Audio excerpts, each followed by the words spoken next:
obvious. They don't want Fidel Castro to get the money. And my response was, what about the artists? Because in fact, it's the artists who are getting the money, not Fidel Castro, unless the piece of art was bought from a government gallery, and even then it was shared with the artist. And he said, listen, they knew what they were doing by not including original art. If you want to prepare the case, I'll take it into court. So I worked like a dog. I prepared, I took photographs of all the reproductions of a piece of Cuban art and then the original. And then I went to interview. I took, sort of depositions from academics, from professors of art, from art collectors, from art curators, and from art critics, especially Dory Ashton, who just died, several months ago. And Dory had written about Cuban art, and from collectors like Alex Rosenberg, and many academics. And of course, they all said the only real information about Cuban art comes from the original. So when we went into court with many, many slides, I prepared a lot, we went into court, and I saw the judge. He had all my information. I felt very proud because he was really looking at, all the slides and everything. And he looked over at the Treasury Department lawyer and said, do you really intend to carry this case forward? And the Treasury Department lawyer said, of course, Your Honor, why wouldn't I? And the judge said, well, because I can tell you right now, if the case comes before me, you don't have a chance.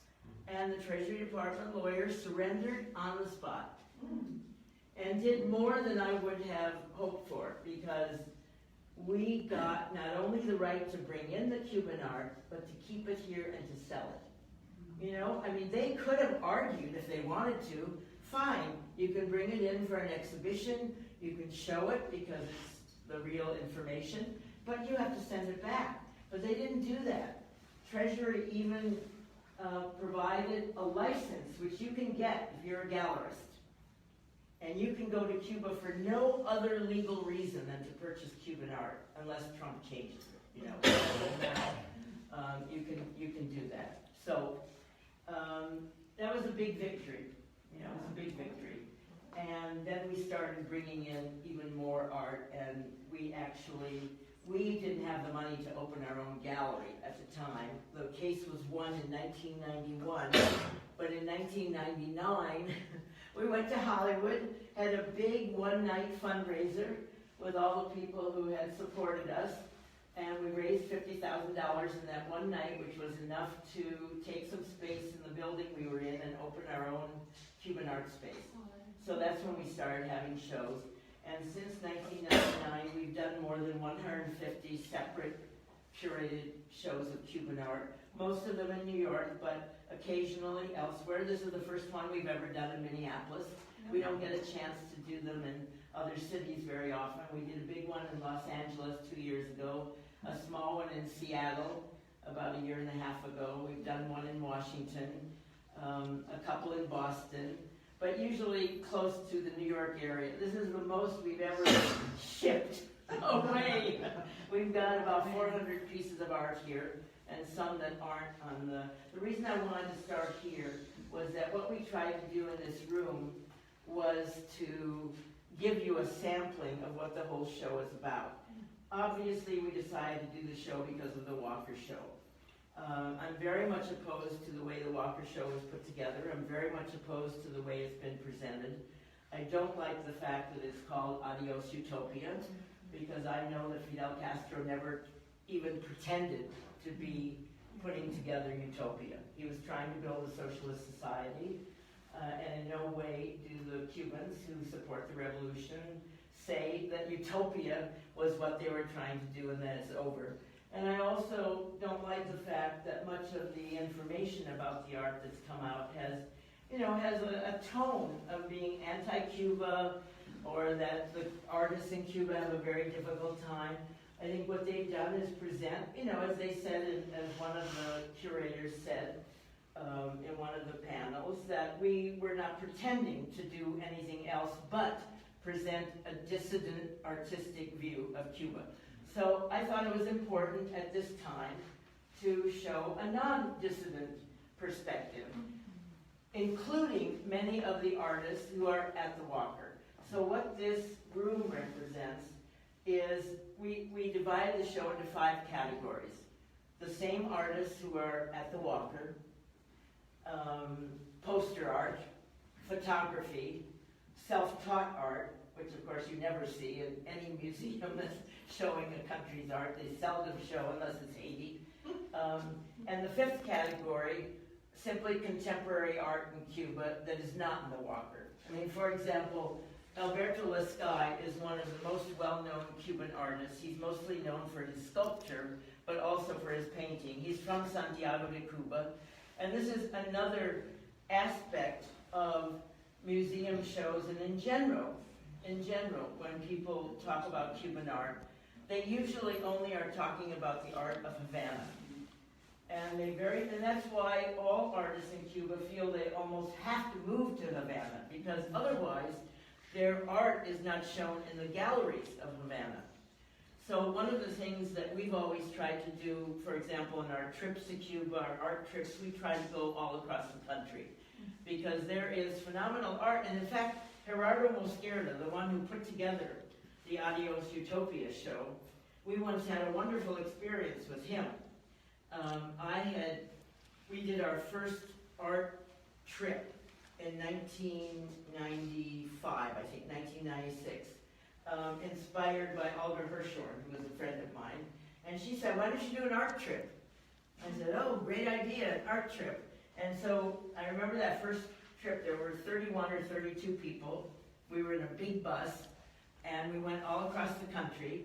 And when I was in Havana, before that trip, I called Gerardo Mosquera, who was a friend of mine, and said, can you give me the names of artists across the country that are worth visiting?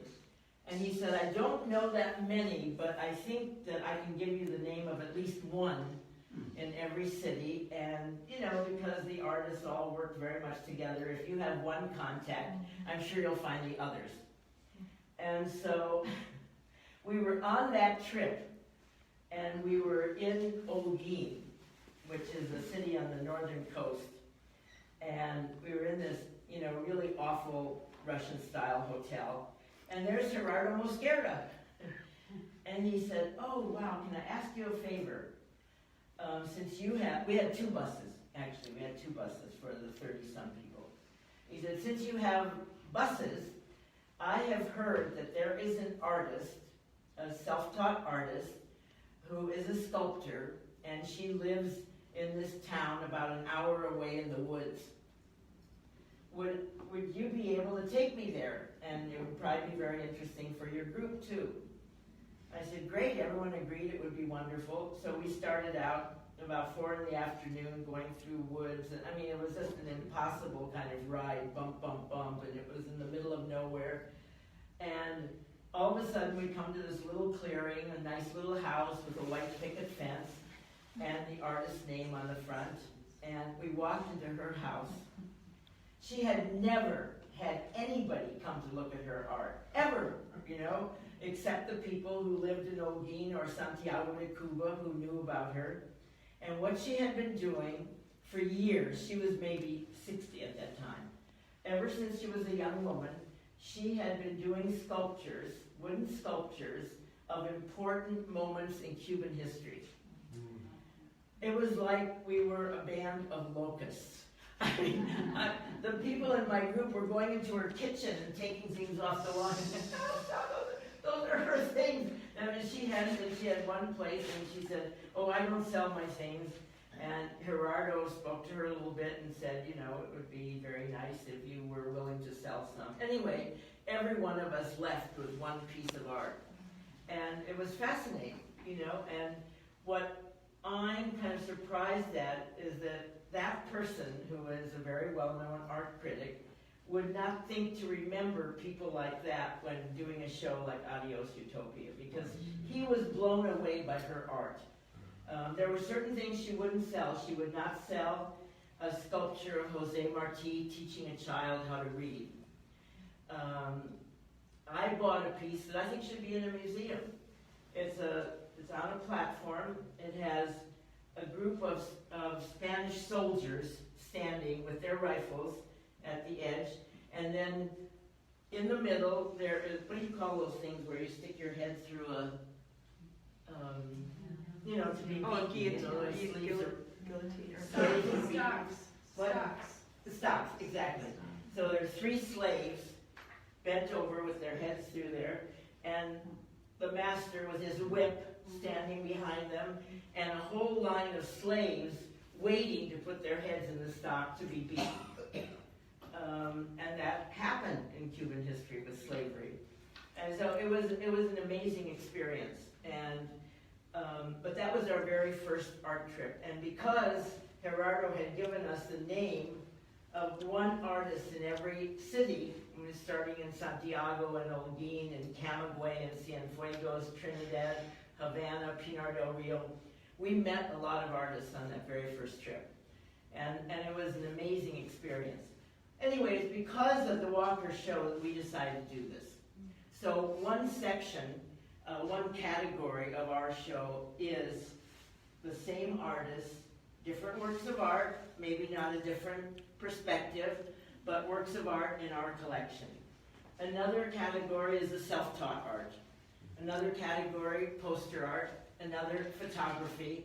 And the 5th category was simply contemporary art, such as this, contemporary art that is not in the Walker.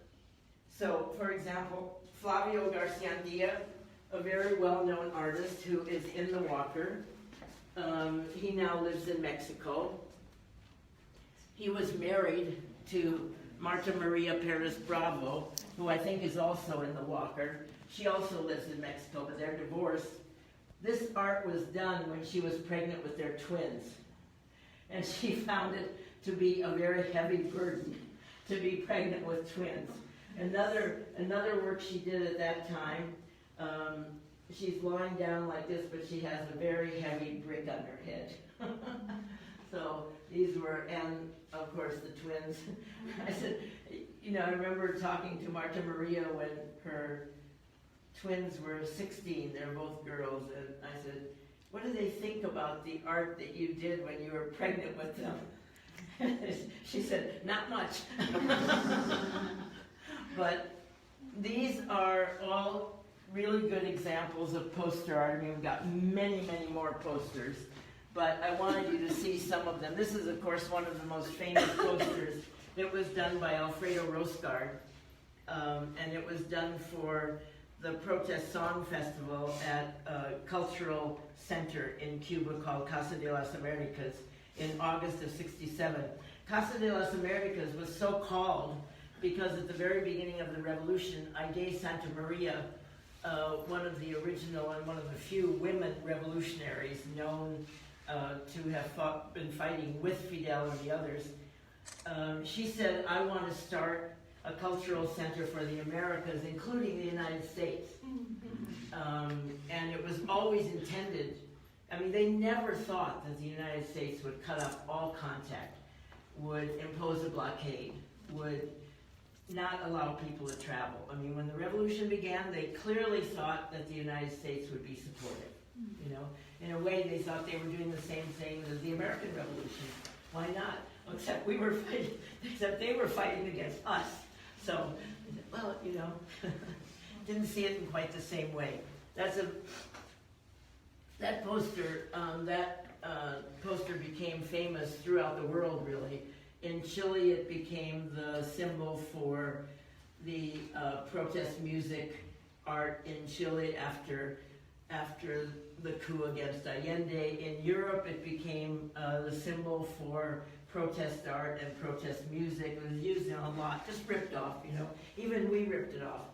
The very first thing we ever did after starting the center was to make a t-shirt with that on it. Because I had seen a t-shirt in Mexico. So the next time I went to Cuba, I brought a t-shirt to Alfredo. I said, look. He looked at me and said, who said you could do that? I said, I don't know, I saw one in Mexico. Can't we make them too? I mean, I knew absolutely nothing about artist rights or anything. No, he said, of course you can do it, but, you know, it was an early lesson.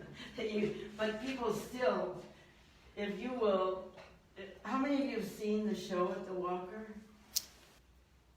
You have to go, I mean, but one of the things you'll see is that they have no original posters. Right. All of them are digital reproductions.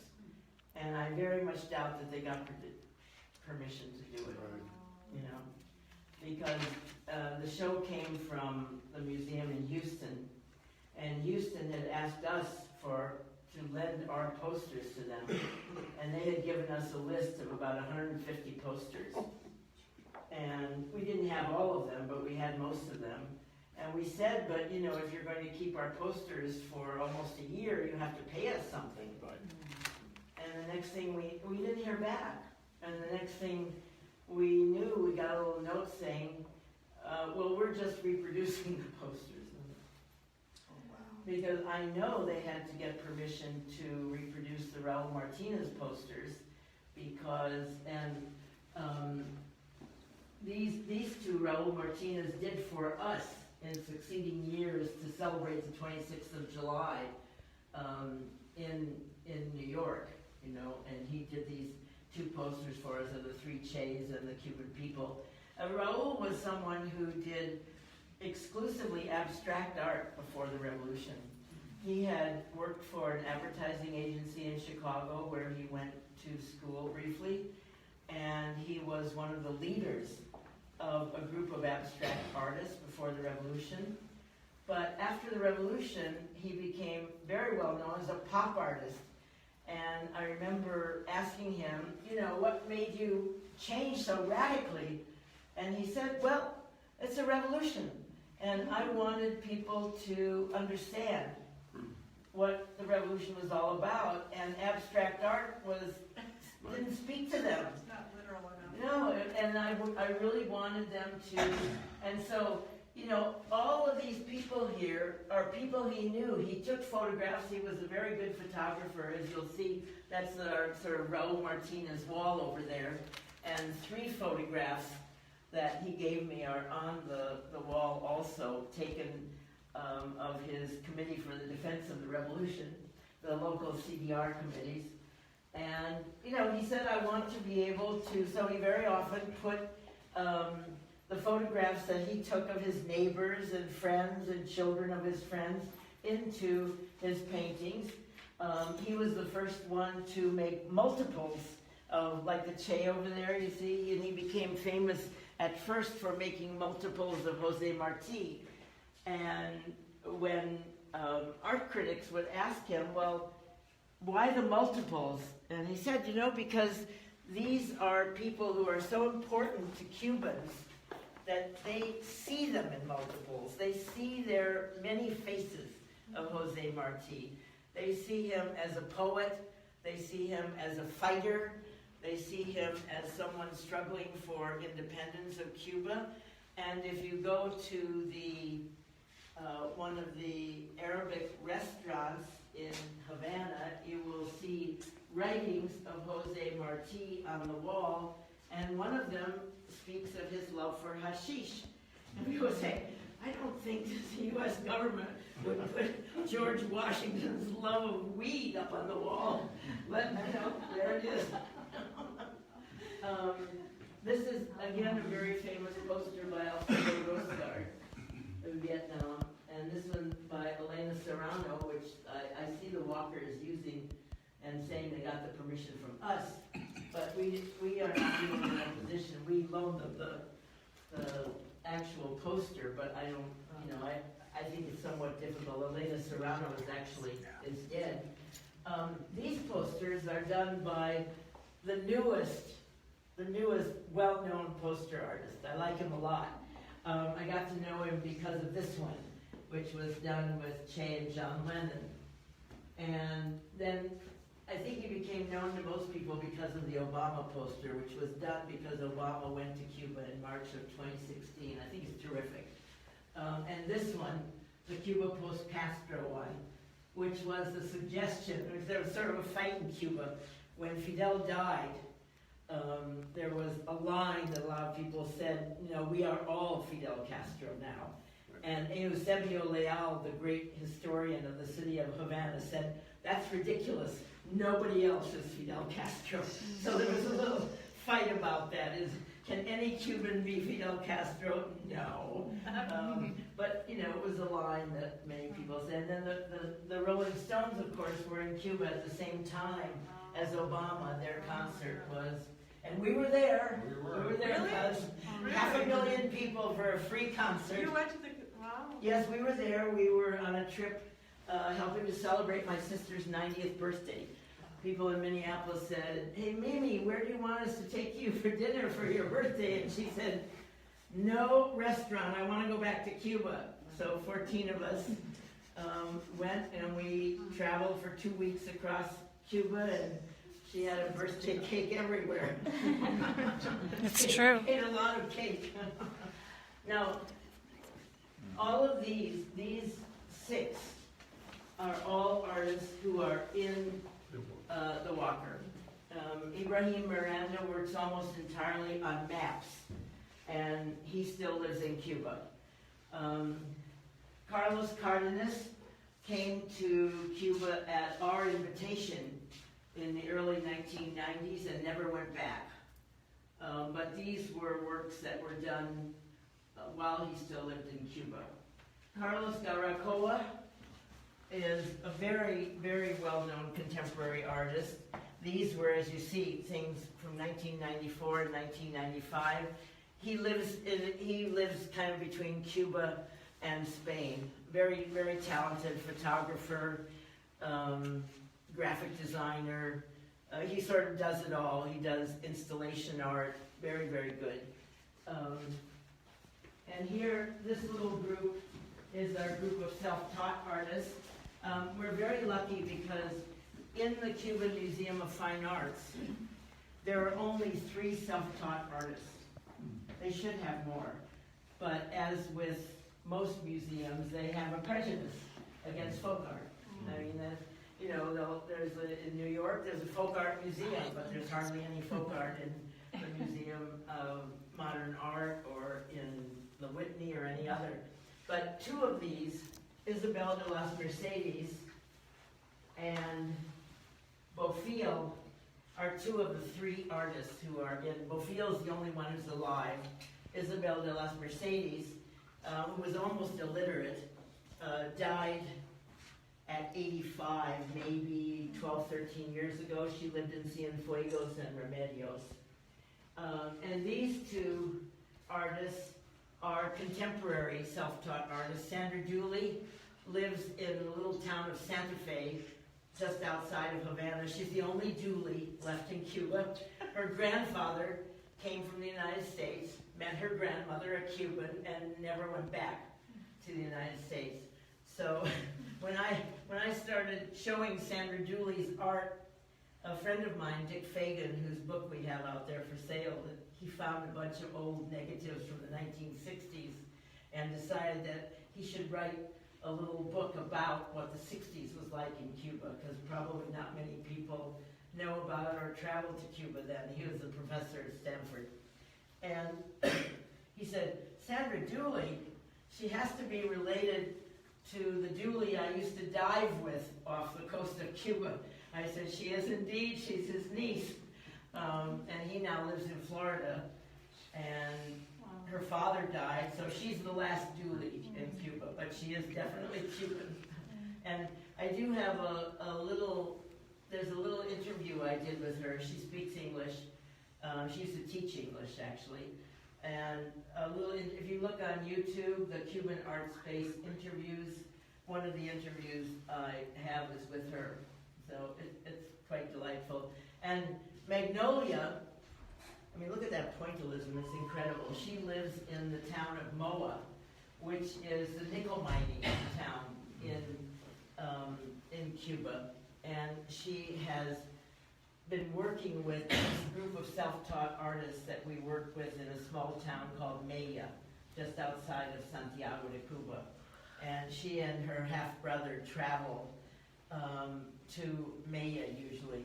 But it was incredible. We were on the bus going across the country on this family trip last year, and we were on a terrible road, and everyone going like this. Half the people were trying to sleep. I said, oh, we're coming to Moa. Maybe we can visit Magnolia. And I called her number, and her brother answered. And I said, could we come and visit Magnolia? He said, you're here? Yes, 14 of us. The family is here. Oh, we all want to come and visit Magnolia. He said, okay, I'll come and meet the bus and, take you to the house. And so he came on his bike and led the bus to her house. And just a little tiny house, and the first thing we saw was that the whole porch was filled with black dolls. And it turned, obviously she doesn't sell her art to the poor people of Moa. So the way she makes a living is by making dolls, or she also does all kinds of crochet work, little roosters, and we have a lot of things in the center that she makes. But it was such a poor little house. And her mother was in the living room, sort of sitting like this because she had dementia, and she was only in her early 60s. And it was so dark in there. It was completely dark, and you walked through this little passageway toward the kitchen, and she had her easel set up and was working on a piece of art, and she had hardly no light, hardly no paints, no canvas. She was working on a very little tiny piece of art. It was this size, actually, which I bought before we left. And it was, I think for all of us, Jerry and Kate were there too, and it was just overwhelming to think that she had to work in those circumstances and with so little, and came up with such beautiful, beautiful work, I think we bought every piece of art she had there. Yeah, and a lot of the dolls as well, which we have in the center. And she just does beautiful work. She's one of the few artists that I will buy anything she does sight unseen, How old is she now? I think, let's see, I have our 2018 calendar is a calendar of my art, the art that I bought in Cuba. And I have the very first Magnolia piece. There was a contest of self-taught art in Santiago one year, and I was the jury. And I didn't know who she was, and she won. I gave her the prize. And then 3 of us on my trip were fighting over who was going to buy it. And finally, the couple on the trip that had first said they wanted to buy it said, come on, Sandra was the one who gave her the prize. She should have the right to buy it if she wants. And so I was able to buy it, and it's going to be in the calendar. And we just had to, I think she's maybe 47, 48, 50. Her mother has since died, and she lives in that house with her husband and her half-brother, who has a little tiny room at the top of the stairway that goes up between the kitchen and the living room. But and he also does very wonderful art. We didn't have any of his pieces to bring here. But I love self-taught art because of what it tells you about Cuba, because what people do is paint their lives and where they live. And Isabel, I remember when the Pope came, I think we've got one of her drawings when the Pope came. And she just has, what's happening in Cuba right then, and very funny little comments, and that half the time you can't figure out what she's saying because she doesn't know how to spell anything. And this is Bofil, for the first time, I've known him for a long time. He lives near Santa Clara, but our guide, Jesus, and I were coming back from a group that we took down in May, and they left through Camagüey, and on the way back, Jesus said, listen, Bofil invited us to come to his home and visit his home. I said, oh great, so we went to he was the only Cuban artist I know who did something about the Ebola crisis. As you probably know, more Cuban doctors went to help with the Ebola crisis than all the other organizations put together. Doctors Without Borders, all the people who went from the United States, the Cubans sent more doctors. Anyway, so we went to his home where he lives with his wife. Every single wall in the house is painted. If any of you are here afterwards, I'll show you the pictures in my phone. But he greeted us. I'm going to tell this story. He's really quite insane. right? But he's a very good artist. And he said, I have to tell you my latest. I said, okay, what is it? He said, well, you know the Americans are going to invade Cuba again. I know they're going to invade. But when they come next time, I don't think they're going to shoot bullets at us, because you saw, we resisted and they didn't get very far the last time they tried to invade during the Bay of Pigs. So I think they've gotten smarter now, and they know that Cuban women are very afraid of frogs.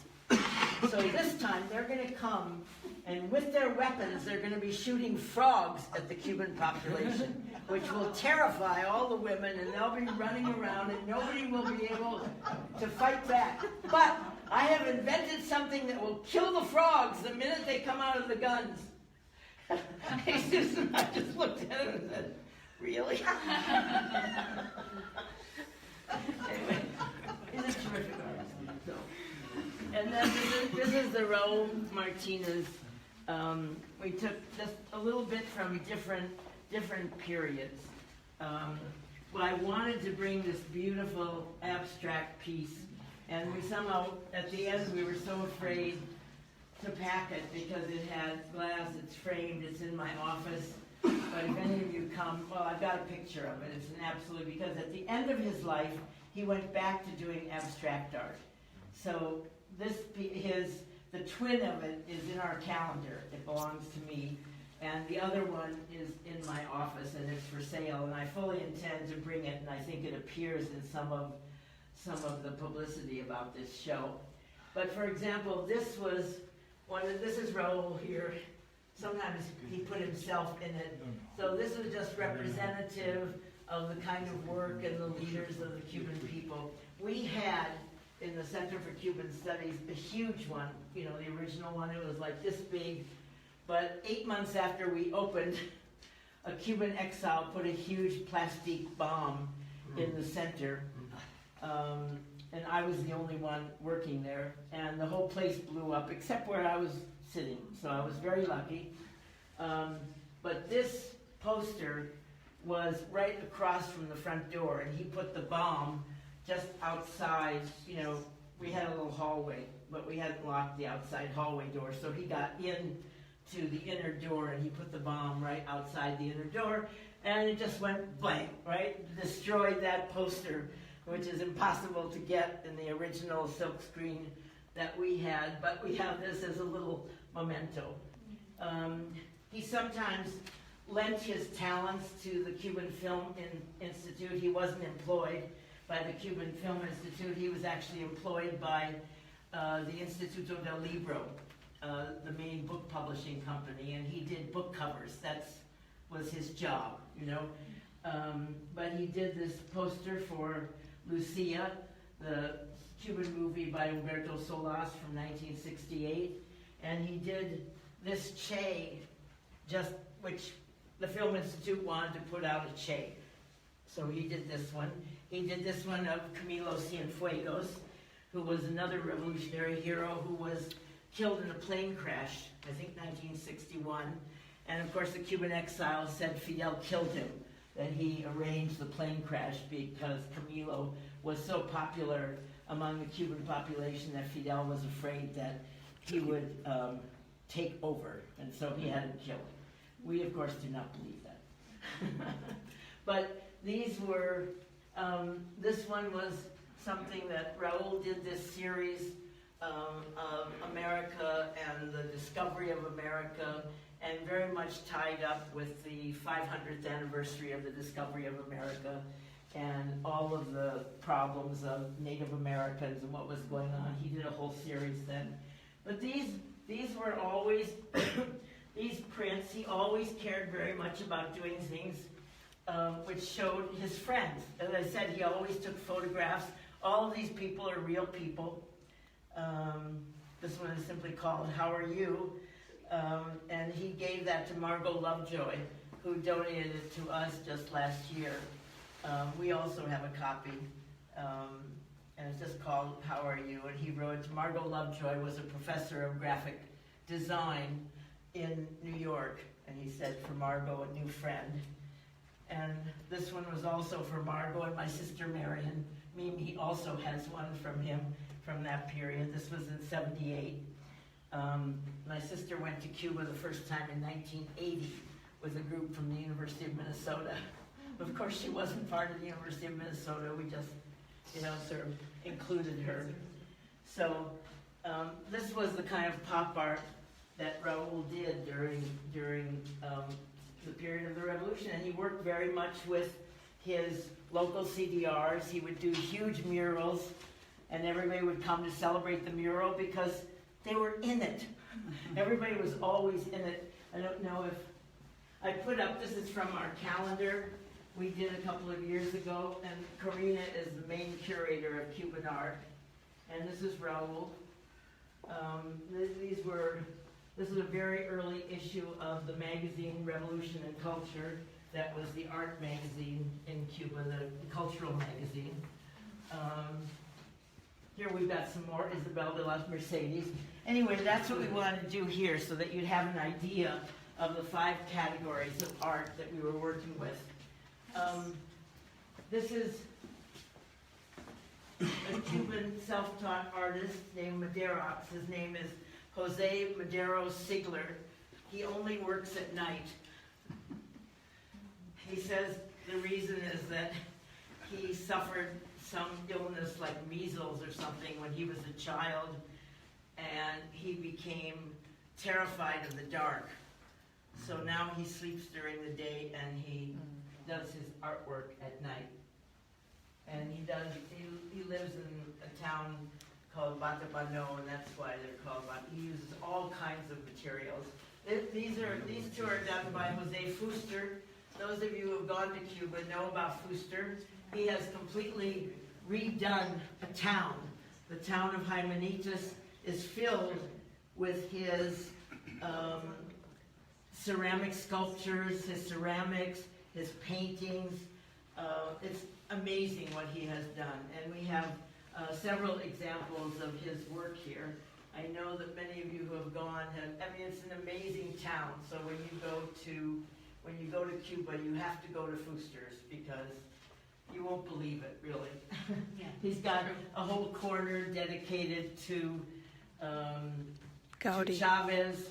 He's got a whole corner dedicated to the landing of the Granma with Fidel and Raul and everybody on the Granma. He's got another whole corner dedicated to the artist of Barcelona, of course, because everyone says, oh, this looks just like this. Okay. And he is not a self-taught artist, but his art is very much in the style of folk art. And he didn't study art. He went to the art teacher's school. He trained as an art teacher. So come on in.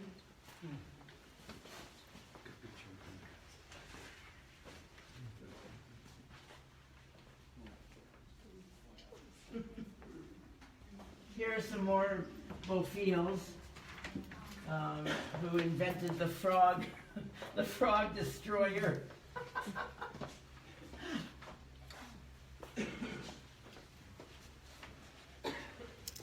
This whole wall is also self-taught artists. Alejandrina Cuey is considered the artist who brought back patchwork into Cuban art, and she started using. Again, this is really a good way to get rid of my old clothes. I give them all my old clothes, and then I get to see them in pieces of art. This one here, today is the day to be happy. These are kind of sad little, lost love little poems, and you see they have great big tears coming down their eyes. But these of Bofill are pretty recent. This is 2017. These were the ones I got that day when he told me about his frog invention. This is Alicia Leal. You'll see many more by Alicia Leal. She's a trained artist, but she works, she's very much in the folk art context. And she's a feminist. She's married to a very well-known Cuban artist named Juan Moreda, who is a professor of art for many years, and we've got some of his art here too. And this is simply a digital reproduction on canvas of one of her paintings. And it's great because when she started doing that, then much of her art became more affordable to people because, of course, the images are exact, but it's a much less expensive process than an original painting. This is Beaufil's Little Fidel here. I like it very much. These artists, this is Beaufil also. You know who that is, right? Usain Bolt. Yeah, runner. Yeah. That's a very good one. And this is also Beaufil. And this one is too. And these three, these four, and this one are all part of this, a town outside of Santiago de Cuba called Mella. And this artist's father was a baker in that town, but he liked to paint. So he got together several of his friends, one a policeman, one just an old guy from Jamaica, one a truck driver, one a veterinarian. They all liked to paint, and they called themselves El Grupo Bayate, and they started painting together. So now they've grown to, I think there are 3 or 4 separate groups. The women artists said, we protest because there aren't enough women in El Grupo Bayate. We're going to have our own women's group. And so they started a women's group. There's also Grupo Miranda, which was named after the town's first sugar mill. This one I love especially. This is imagining the Cuban Five being freed. Now, of course, they are freed.